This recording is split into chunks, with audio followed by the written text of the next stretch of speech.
Hello and welcome to Wrocław, Poland. This is the open day of Car and Rest. Prosto's Mosto, it's called, the beach bar where we're at. It's gonna pour with rain, even though it's really hot here. I'm gonna show you this. This is, I think, the best Mercedes Sprinter van conversion that I have seen. I have to admit I'm somewhat biased, but at the end of it, then you can tell me what you think yourself. Or is it the best or isn't it? And why am I a bit biased? Well, the people who did it, I've known them for some time, and I suppose I did have a little bit of say in how it was going to be done. So not a lot, but anyway, I'm going to take you first of all right to the back. So width-wise bed in this van, which is under 6 meters, so it's 593 centimeters in length. So that's the first thing. I'm not very keen on the decor, but that that apart. How's this achieved? Well, it's achieved this length by this thing here. This is it's a flare, it's called. I did call it a lug in earlier films, but that was based on my dialect. It's a proper word, I think, is flare. This thing comes out, but we'll see that more from the outside. Let's have a look in here. You can see, okay, it's quite deep.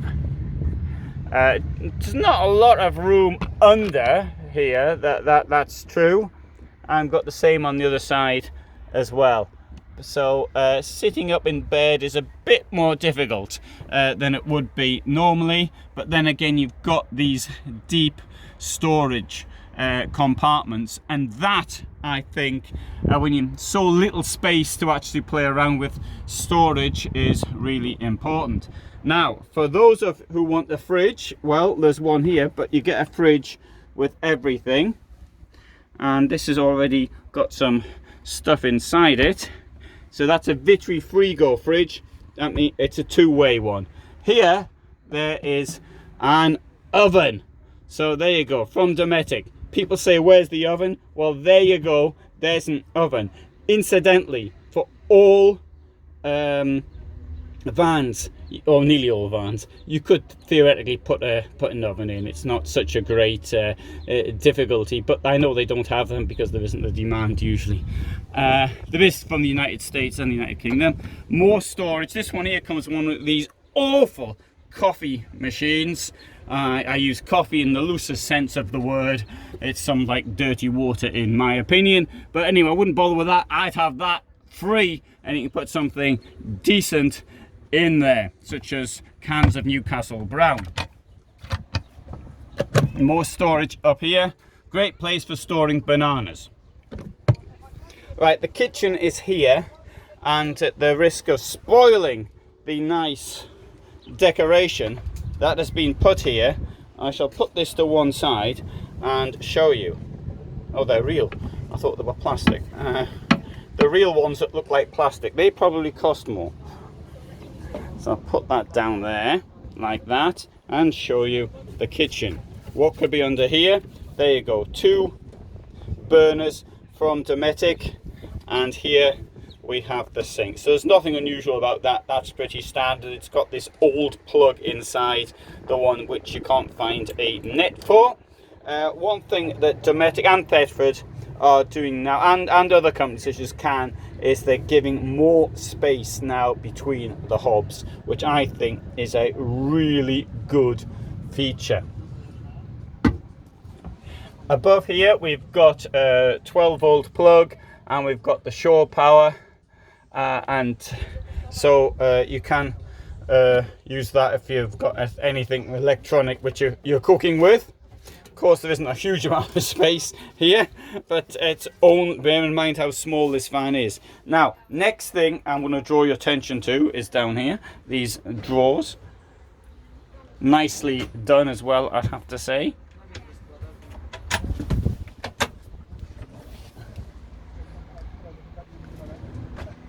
And as we've got the camera pointing to the floor, I'd just like to show you this floor covering here. This floor covering you're looking at a price, if you just bought the floor covering by yourself, is well in excess of $100 per square meter. It comes from the United States. It's meant to be non-toxic, non-flammable, very hard wearing, scratch proof, etc. I don't know how something can be scratch proof, but I thought with enough forces put on something, it's always going to be scratch, I would have thought. I don't know, but I bring that to your attention also for those who say that, oh, that van's not worth it. Well, there you have an idea on some of the costs. They've put a small wardrobe in here. It's not a huge one, but at least there is one in there. Now let's go into the toilet here. And look, it's very difficult to build a washroom in a Mercedes Sprinter. So I think they've done a really good job on this. It's only got one drainage hole, which I'd rather have had more. Right, I'm going to put myself in now. You can see me in the mirror. See, oh, you can't see me in the mirror. You can see me in the mirror now. Actually, though, I've got my...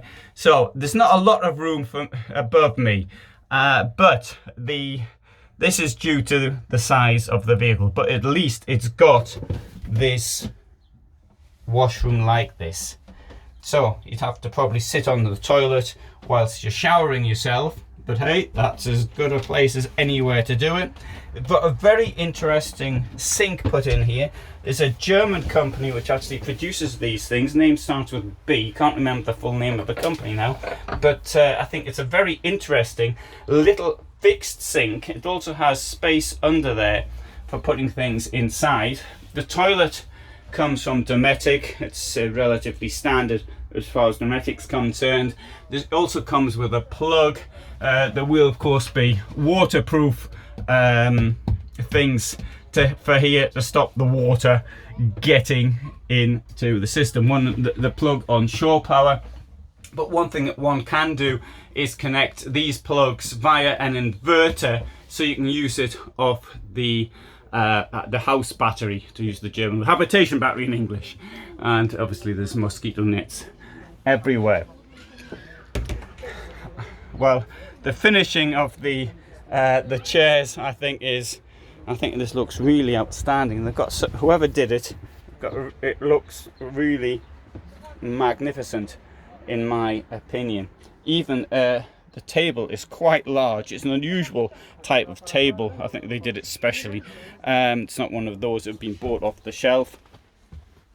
And the table will also go down, as you can see. I suppose you could, in theory, make a tiny bed there for a tiny person. Here we have more storage, and I think that is excellent use of this space here.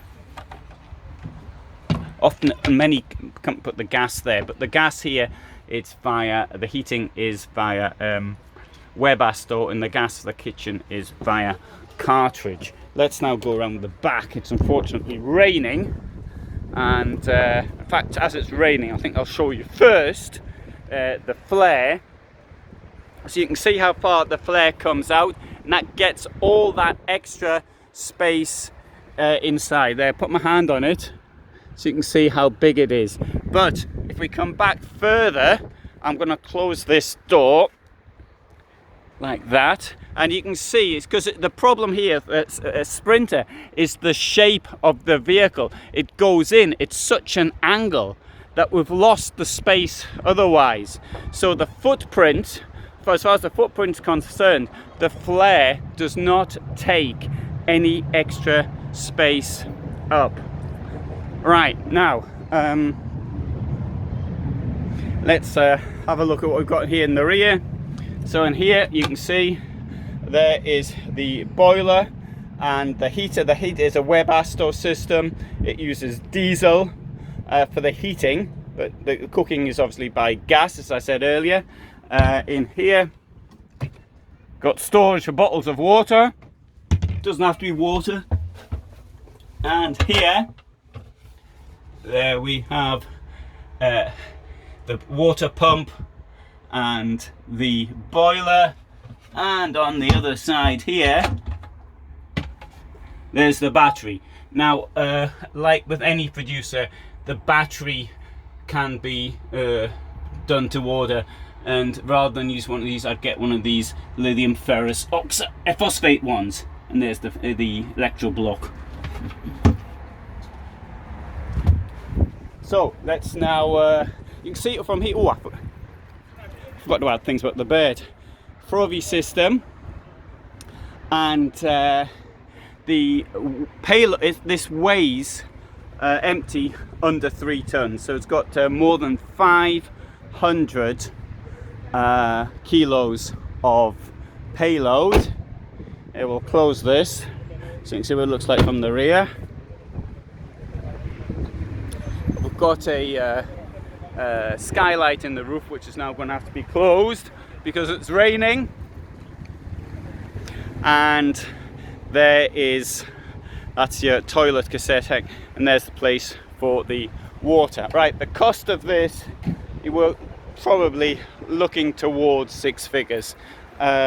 Around, I would say, depends on what specifications are given for it, I'd say 85 to 90,000 euros. But you can see it's extremely high quality and everything's very good. Right, so somebody's gonna it's got the Mosquitiera at the front, as you'd expect, every van gives you this, but bear in mind how small the footprint is. 6 by 2, well, it's under that, well, small, 12 square meters. Okay, it's a bit wider than 2, but it's under 6. So very small van, and it comes with this Fiamma awning as well. Right, it's now raining, so I'm going to get out of the rain, and thanks for watching, and all the best from me in Wrocław, Poland.